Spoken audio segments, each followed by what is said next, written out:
대통령이 진술하는 순서는 이 사건 탄핵 심판의 헌법적 의의를 먼저 살펴보고 그다음 탄핵의 배경과 국회의 자율권, 피청구인의 헌법과 법률 위배 행위, 법 위반 행위의 중대성과 파면 효과, 결론 순으로 말씀드리겠습니다. 이 사건 탄핵 심판의 헌법적 의의를 보면 국가는 개인이 가지는 불가침의 기본적 인권을 확인하고 보장할 의무가 있습니다.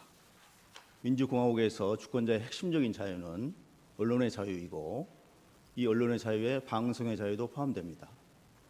방송법이 보장하는 방송 편성의 자유와 독립은 언론 자유의 전제 조건이라고 할 수 있습니다. 방송사 경영진이 보도를 통제하고 프로그램 제작에 간섭하고 출연자를 배제하는 등 행위를 할 경우 정확하고 다양한 정보와 견해를 수집하고 전달하는 행위가 차단됨으로써 올바른 여론 형성을 방해하게 됩니다. 이는 언론의 자유를 침해하고 민주주의의 훼손을 가져올 수 있습니다. 한정된 주파수를 사용 허가를 받은 방송, 특히 공영방송의 이사와 경영진을 구성하고 운영하는 것은 언론의 자유 보장과 직결된다고 하겠습니다. 방송사 경영진의 기업 경영의 자유도 언론의 자유를 침해하지 않는 범위 내에서 허용되어야 한다는 것이 저희는 헌법 정신이라고 보고 있습니다. 따라서 이 사건의 헌법적 함의를 살펴볼 때 위법한 이인 의결과 공영방송 이사 선임으로 인하여 경영진을 교체하고 방송을 장악하고 공영방송을 둘러싼 노사 대립과 파업이 발생하고 그럴 경우 언론 자유를 보장하는 헌법에 위배되는 상황이 발생하기 때문에 헌법 소의 관점에서 살펴보아야 한다고 보고 있습니다. 또한 합의제 행정기관의 구성과 운영에서 법치주의, 국회의 자율권과 권력 분립에 위배되는 것이 아닌가라는 점도 고려돼야 합니다. 탄핵의 배경과 국회의 자율권을 살펴보겠습니다. 피청구인이 임명되기 이전부터 이인 의결이라는 법 위반 행위가 반복되었습니다. 상임위원 5명 중 2사람만으로 의결하는 위법은 이동관, 김홍일 전 방통위원장, 이상인 직무대행의 탄핵소추 발의안에서 탄핵소추 사유에 포함되었습니다. 이 3사람은 탄핵소추안이 발의된 직후 사퇴했고요. 대통령의 면직 재가로 결국 국회에서 탄핵소추 의결이 이루어지지 못했습니다. 헌법재판소에서 법 위반 행위 여부에 관한 판단도 역시 이루어지지 못했습니다. 그 이후 대통령은 후임 방통위원장을 임명하고 이인 의결을 계속해 왔습니다. 이것이 이 사건 탄핵 소추가 반복된 원인이 되었다라고 저희는 보고 있습니다. 피청구인 역시 대통령이 임명한 2사람만으로 의결을 강행을 했고 이 사건 탄핵 사유에도 포함되어 있습니다. 방통위원회 임명이 좀 지연되었고요. 이와 관련해서 여야 간의 의견 대립이 있었습니다. 국회에는 23년 3월 30일 최민희를 방통위원으로 추천안을 의결을 했습니다. 방통위가 법제처에 결격사유 조회를 했고요. 그 사이에 국회 입법조사처에서는 결격사유가 인정되지 않는다라는 의견을 밝히기도 했습니다. 그럼에도 법제처는 7개월 넘게 회신을 하지 않았습니다. 그 사이에 대통령의 임명이 지연되었고요. 최민희는 7개월여 만에 사퇴를 했습니다. 이 상황이 장기간 국회가 방통위원을 추천하지 않는 그런 원인을 초래했다고 저희는 보고 있습니다. 왜 임명을 하지 않는지, 왜 임명이 지연되는지에 대한 공식 통보도 7개월 동안 전혀 없었습니다.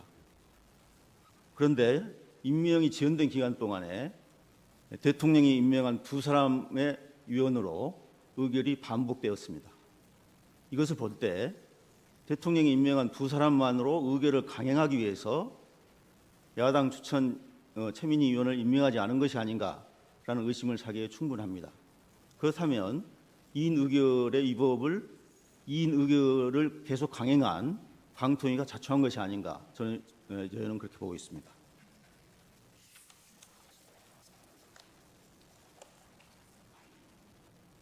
대통령은 방통위원을 임명하지 않았을 뿐만 아니라 방통위법에 따라서 국회의장이 추천한 방심위원, 방송통신심의위원 2사람도 8개월 동안 임명하지 않았습니다. 그 사이 임기가 종료되어서 결국 임명이 불발되었습니다. 정원 9명 중 대통령 임명 3사람의 위원만으로 의결을 계속했습니다. 그러니까 방통위원뿐만 아니고 방심위원도 공식적인 이유도 없이 임명하지 않는 지연시키는 이유를 통보하지 않고 임명하지 않았습니다.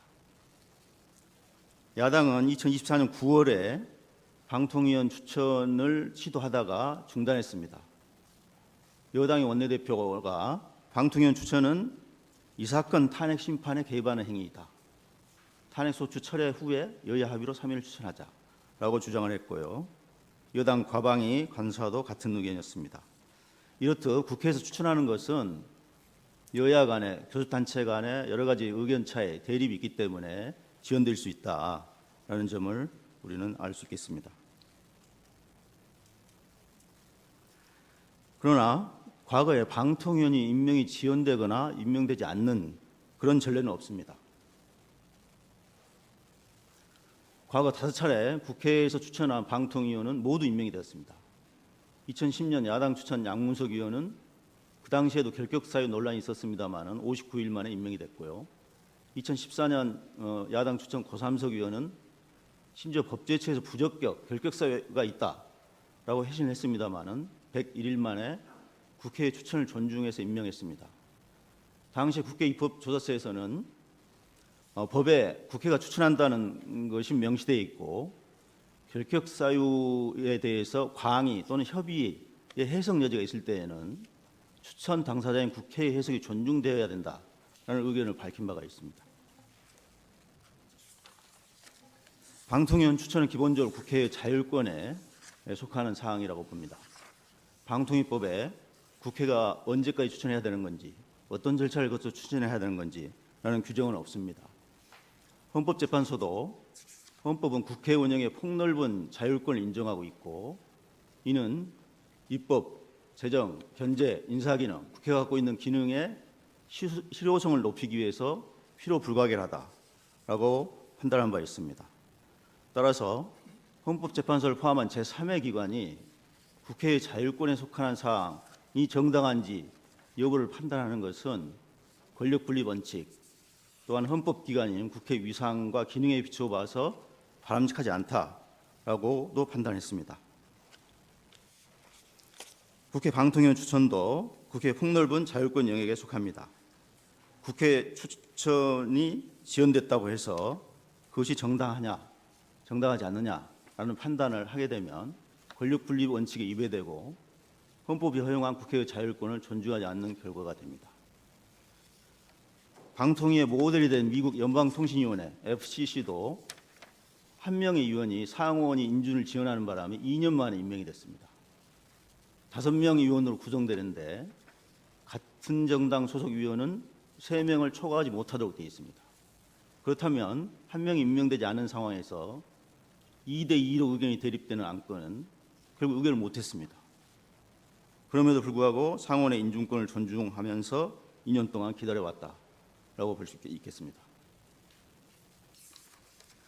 그 다음 피청구인 헌법과 법률 위배 행위를 보겠습니다. 2인 의결의 위법입니다.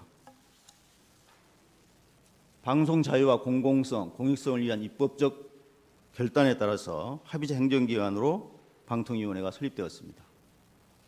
방통위의 모델이 된 FCC, 미국 연방통신위원회는 정족수가 3인이다라고 규정이 되어 있습니다. 독일 행정절차법도 위원회 합의제 기관의 정족수는 최소 3인 이상이다라는 규정을 확인하는 의미에서 마련해 두고 있습니다. 합의제 행정기관에서 2명만 임명될 경우에는 만장일치가 아니면 의결이 불가능합니다. 이는 합의제 기관의 속성에 위배된다. 저희는 그렇게 보고 있습니다. 방통위 역시 2008년 설립되고 2023년 7월까지 그러니까 이동관 방통위원장이 2인 의결을 하기 전까지 방통위에서 2인 의결을 한 전례가 없습니다. 합의제 기관의 본질에 충실한 운영을 위해서 그랬다고 생각합니다. 방통위법 제정 당시의 정부안은 상임위원 5명을 모두 대통령이 임명하는 안이었습니다.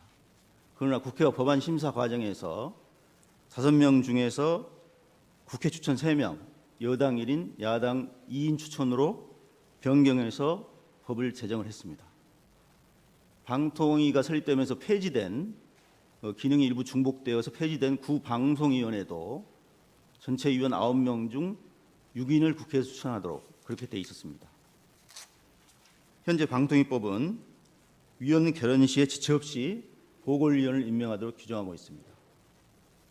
대통령이 임명한 국회가 추천한 위원 없이 대통령이 임명한 두 사람, 피청구인과 상임위원 두 사람만의 의결은 합의제 행정기관의 입법 목적에 위배된다고 볼 수 있습니다.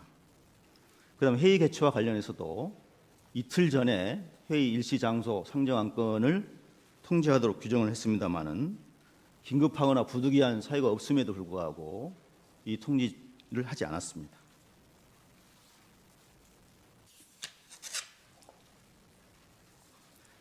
방통위법 제13조에 회의에 관한 규정이 있습니다. 1항에 위원회 회의는 2인 이상의 위원회 요구가 있는 때 위원장이 소집한다. 다만 위원장은 단독으로 회의를 소집할 수 있다라고 되어 있습니다. 제1항 본문에서 2인 이상 위원은 위원장을 제외한 상임위원 두 사람 위원을 전제를 하고 있다고 생각됩니다. 최소 3인의 위원이 필요하다라고 해석됩니다. 만약 피청구인 주장처럼 2인 이상 위원회 위원장이 포함된다.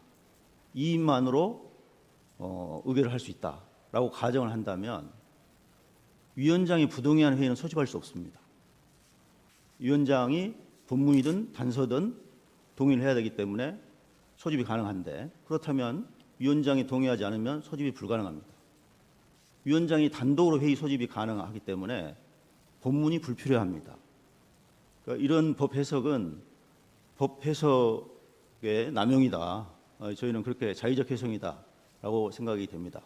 그리고 설립 목적이 위배된 독임제 행정기관화로 만드는 그런 잘못된 해석이다라고 저희는 보고 있습니다. 법률상 제적 과반수 찬성으로 의결하도록 규정한 기관이 있습니다. 감사원은 7명의 감사위원을 구성하고 제적 감사위원 과반수 찬성을 의결합니다. 국가인권위원회는 11명 인권위원을 구성하고 제적위원 과반수 찬성을 의결합니다. 공정거래위원회 역시 9명 제적 과반수 찬성, 5.18 진상규명법, 과거사정리법 또 역시 9명 위원을 구성하고 제적위원 과반수 찬성을 의결합니다. 사실조회 회신한 결과 감사원 국가인권위원회, 원자력위원회, 영화진흥위원회 이건 정원의 과반수 미달 인원으로 의결한 전례가 없습니다. 아마 합의제 기관으로 충실하게 운영했기 때문입니다. 과반수 출석위원 과반수 찬성 의결 기관도 마찬가지인데요. 피청구인 주장처럼 한다면 두 사람의 위원만으로 의결할 수 있다라고 되는데 그 역시 모두 법 위반으로 봐야 되겠습니다. 그다음 국회 추천, 대원장 추천위원이 1인도 임명되지 않은 상태에서 대통령이 임명한 위원만으로 의결하는 행위는 국회와 대원장 위원 추천권을 배제하는 결과가 되기 때문에 법치주의에 위배됩니다. 중앙선관위, 국가인권위, 방심위원회 모두 국회와 대원장의 추천을 한 위원이 구성하도록 되어 있는데요. 위원으로. 그렇지 이 위원이 임명되지 않은 상황에서 의결을 하면 법치주의 예배다라고 보고 있습니다. 탄핵 의결 전에 서울고법에서 두 차례 2인 의결의 위법을 지정한 바가 있습니다.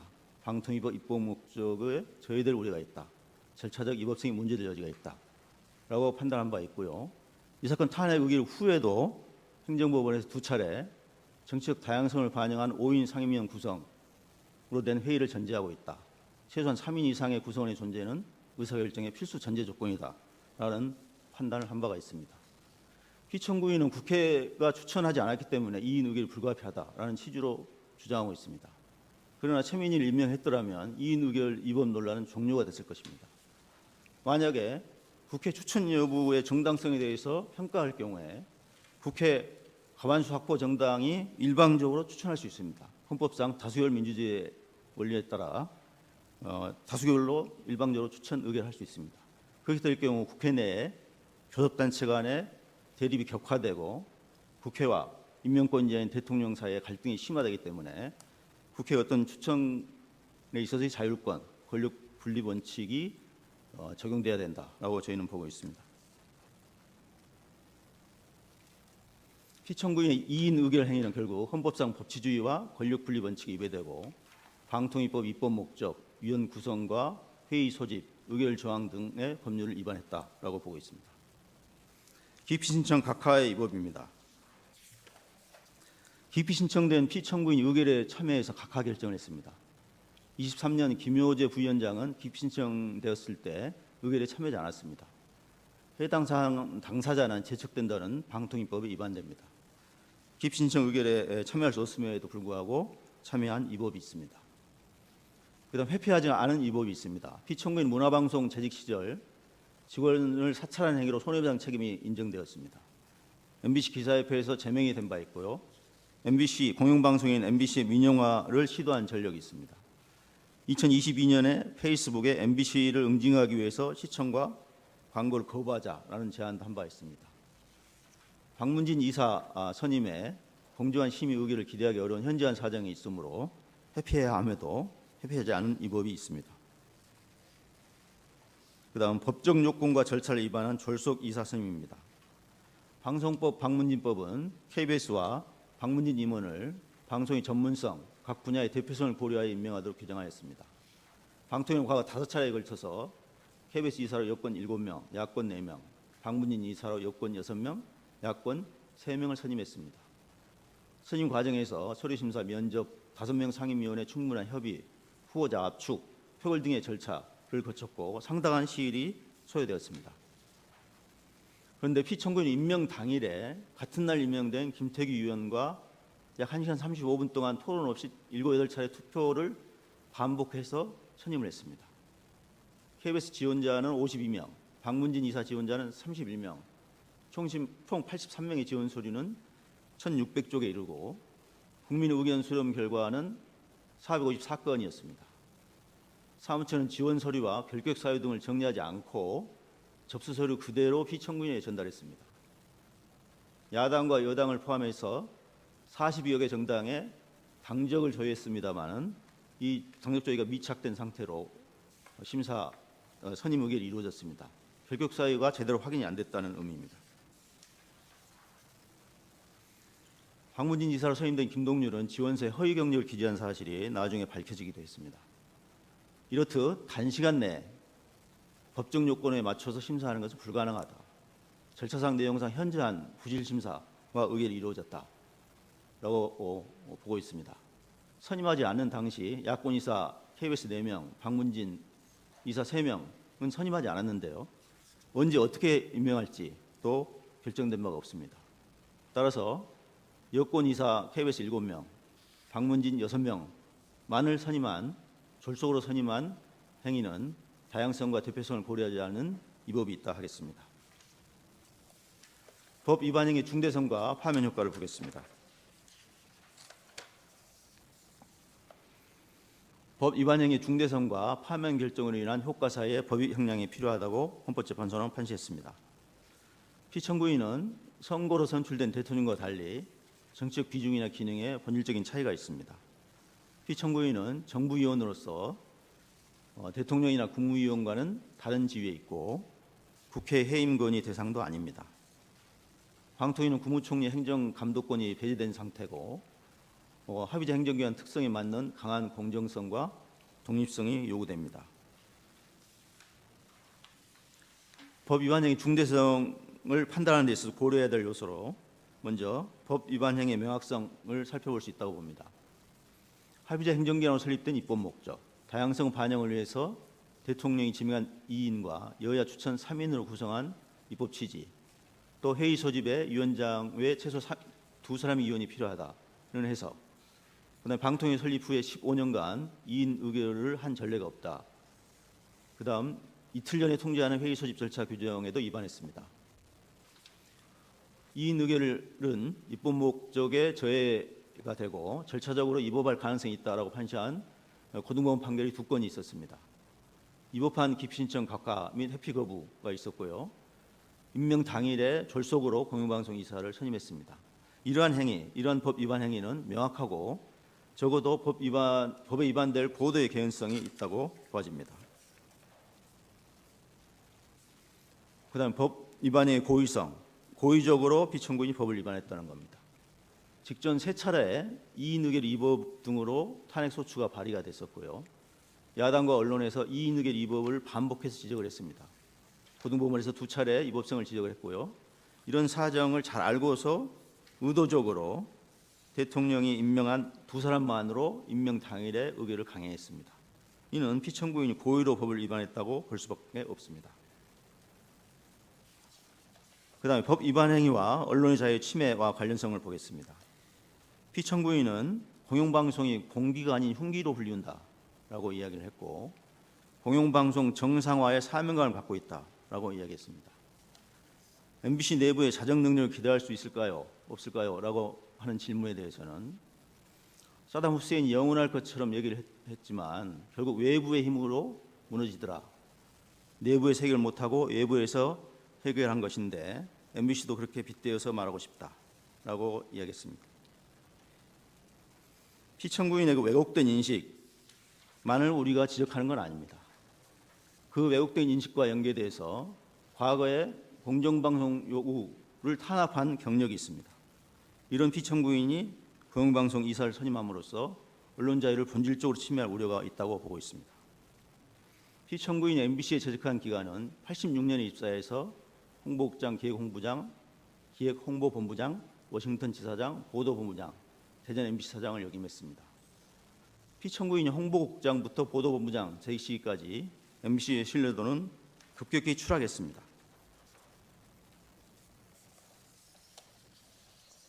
한국기자협회가 언론사 신뢰도를 조사한 10년간 조사한 표입니다. 2009년과 2010년에는 MBC가 2위권에 있었는데요.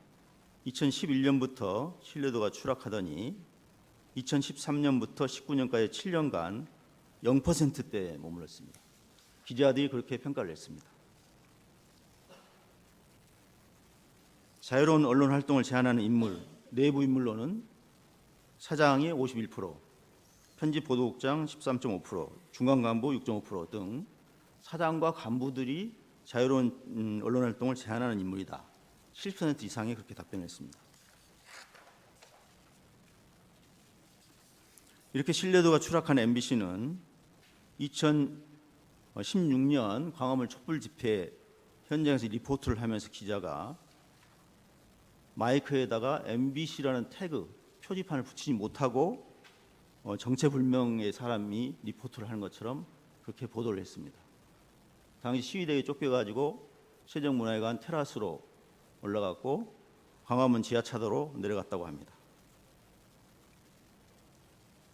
2012년 2월 MBC 대선 후보 검증 보도에서 안철수 후보의 논문이 표절되었다라는 보도를 3차례 했는데 그게 나중에 조작된 보도였다라고 MBC가 자체적으로 인정을 한 바가 있습니다.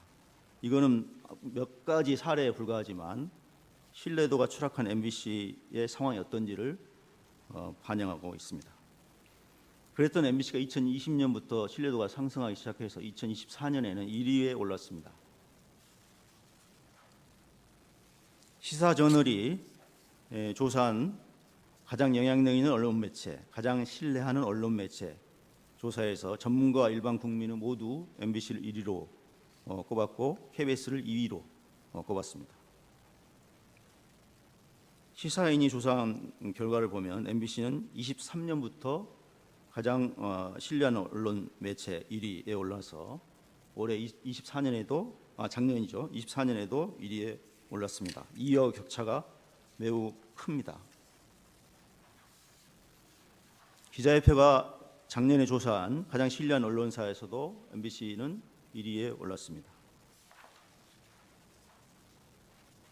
옥스퍼드 대학교 부설 로이터 저널리즘 연구소가 한국언론진흥재단을 통해서 조사한 매체별 신뢰도에서도 24년에 MBC가 1위에 올랐습니다.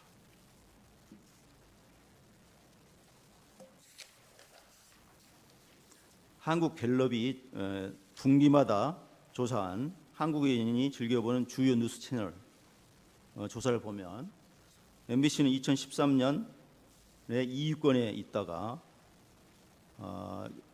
이게 추락하기 시작을 했습니다. 그러다가 2023년부터 다시 즐겨보는 뉴스 채널 순위 1위로 올라가기 시작했고 24년에 2위와 큰 격차로 1위를 차지했습니다.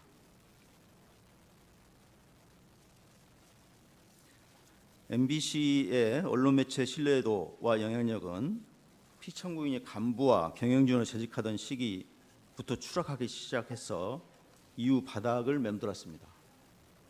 그런데 2024년 MBC와 KBS가 신뢰도 1위, 2위에 있는데 공영방송이 흉기로 불린다. 공영방송의 정상화 사명감이 있다 하는 피청구인의 인식은 이해하기 어렵습니다. 또한 피청구인은 2012년 MBC 노조의 불법 파업에 맞서서 이겼다며 굉장히 자랑스럽게 생각한다라고 발언을 했습니다. 종군 기자를 했던 것 이상으로 자랑스럽다라고 말을 했는데요. 그렇지만 2012년 MBC 노조 파업은 정당하다, 업무 방해에 해당되지 않는다라고 대법원에서 무죄의 판결을 확정을 한 바가 있습니다.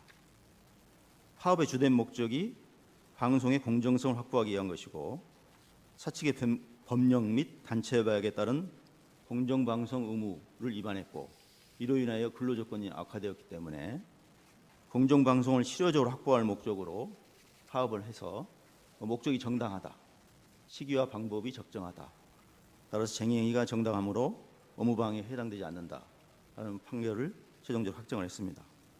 그럼에도 불구하고 피청구인은 2012년 파업이 불법 파업이다 라고 하면서 대법원 판결을 정면으로 부인하고 있습니다. 이러한 반규범적 태도가 이 사건 입법한 이인 의결을 강행하게 된 배경이 있지 않냐, 저희는 그렇게 보고 있습니다. 구체적으로 쟁행위 과정을 서울고등법원 판결이 인정한 사실 통해서 보겠습니다. 초대 방통위원장인 최시중 위원장은 2009년에 역시 마찬가지로 공영방송의 과제는 정상화다라고 이야기하면서 2009년에 박문진 이사를 임명을 했습니다. 이때 임명된 이사들로 구성된 이사회가 2010년 2월 김재철 MBC 사장을 선임을 하고 그 이후에 이루어지는 행위가 보도 통제, 프로그램 제작, 불허, 중단, 불방, PD 기자들을 비제작 부서로 배치하고 프로그램 진행자와 출연자를 교체하거나 배제하고 노조 측의 요구에도 불구하고 사측에서는 공정방송협의회 개최를 거부하고 이로 인하여 2011년에 노조가 파업을 했습니다. 사측에서는 불법 파업을 이유로 6명을 해고하고 38명을 징계했습니다마는 법원에서 모두 무효 판결을 받았습니다. 당시 피청구인은 김재철 사장에 의해서 홍보국장, 기획홍보본부장으로 임명이 되어서 이러한 방송 장악에 관여를 했습니다. 김재철 전 사장이 노동조합법 위반으로 유죄 판결을 받은 바도 있습니다. 서울중앙지법 판결을 간단하게 살펴보면 국정원에서 MBC 정상화 전략 및 추진 방안을 2010년에 작성을 했고 국정원은 이 문건에 따라서 MBC 측에 요청을 했습니다. 피수첩 제작진을 비제작 부서로 전보해라. 진행자, 라디오 프로그램 진행자 김미화를 교체해라. 토론자 김효진의 출연을 취소시켜라. 라고 요청을 했고 이것이 실행이 되었습니다. 비록 그 원세훈 국정원장의 직무 범위에 방송에 개입하는 행위가 포함되지 않는다라는 이유로 원세훈이 무죄 판결을 받으면서 공범으로 기소된 김재철도 무죄 판결을 받았습니다. 국정원법 위반의 경우에. 그러나 서울중앙법원은 이러한 행위들이 방송의 자유를 침해하는 헌법에 위반되는 행위다라고 판단한 바도 있습니다.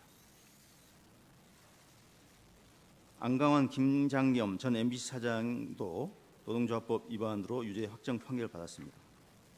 안강환 사장은 2014년부터 2017년까지 사장으로 재직했고 김장겸은 2013년부터 17년까지 보도국장, 보도본부장으로 재직했습니다. 당시 안강환 사장은 2012년 파업과 제1노조 활동에 참여하거나 동조하거나 도와준 직원들을 부당하게 전보 인사를 했고 노조 탈퇴 지시, 승진 후보자에서 추천해서 배제하는 등 노조에 개입했다는 이유로 유죄 확정 판결을 받았습니다.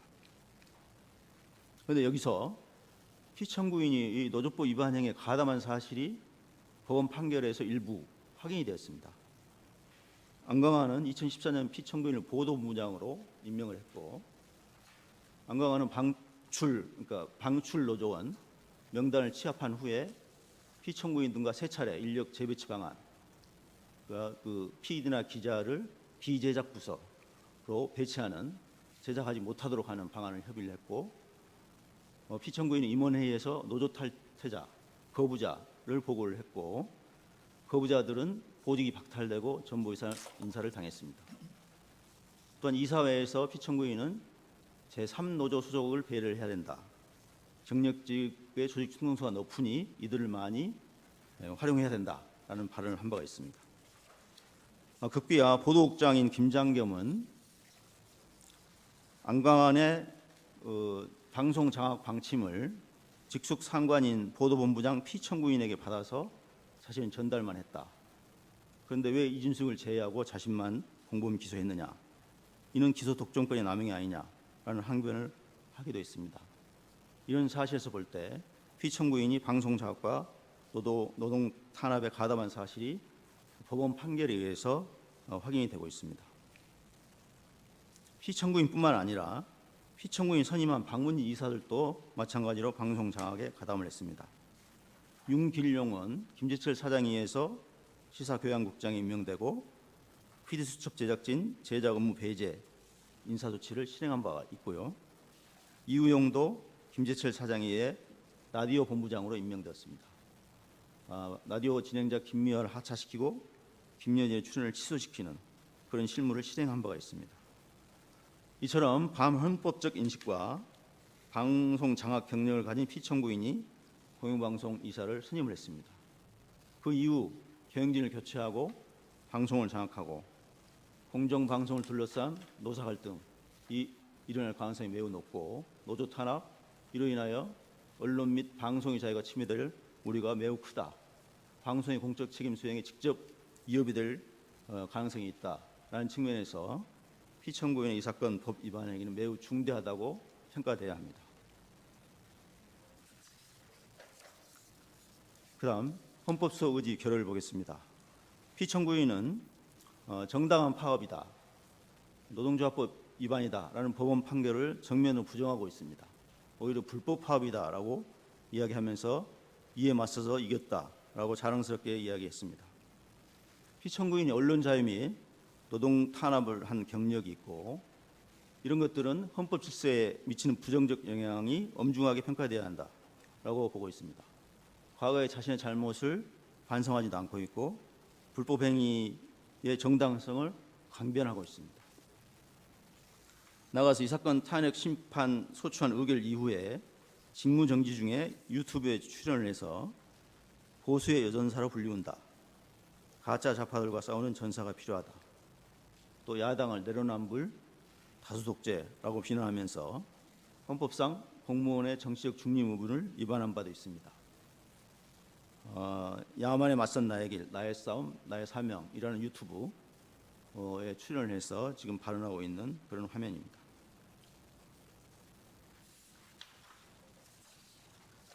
파면으로 인한 효과를 보겠습니다.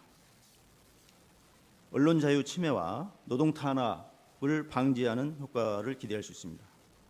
또한 합의제 행정기관의 자의적인 직권남용을 통제하고 재발 방지 효과를 거둘 수 있습니다. 이로 인하여 법치주의를 확립하는 기대를 할 수 있겠습니다. 두 사람 의결에 따른 각종 행정 처분에 대해서 취소소송, 그다음에 집행정지소송 등 여러 분쟁이 지금 계속되고 있습니다. 이런 분쟁을 종식하는 효과와 비용을 감소하는 그런 효과도 기대할 수 있습니다. 결론적으로 이 사건 탄핵 심판에서 권력 남용을 통제함으로써 국민의 자유와 권리를 보호한다는 사실이 확인되어야 합니다. 헌법과 법률에 따른 적법한 행정에 대한 국민 신임을 배반한 피청구인을 파면하여 얻는 헌법 소이익이 압도적이라 하겠습니다.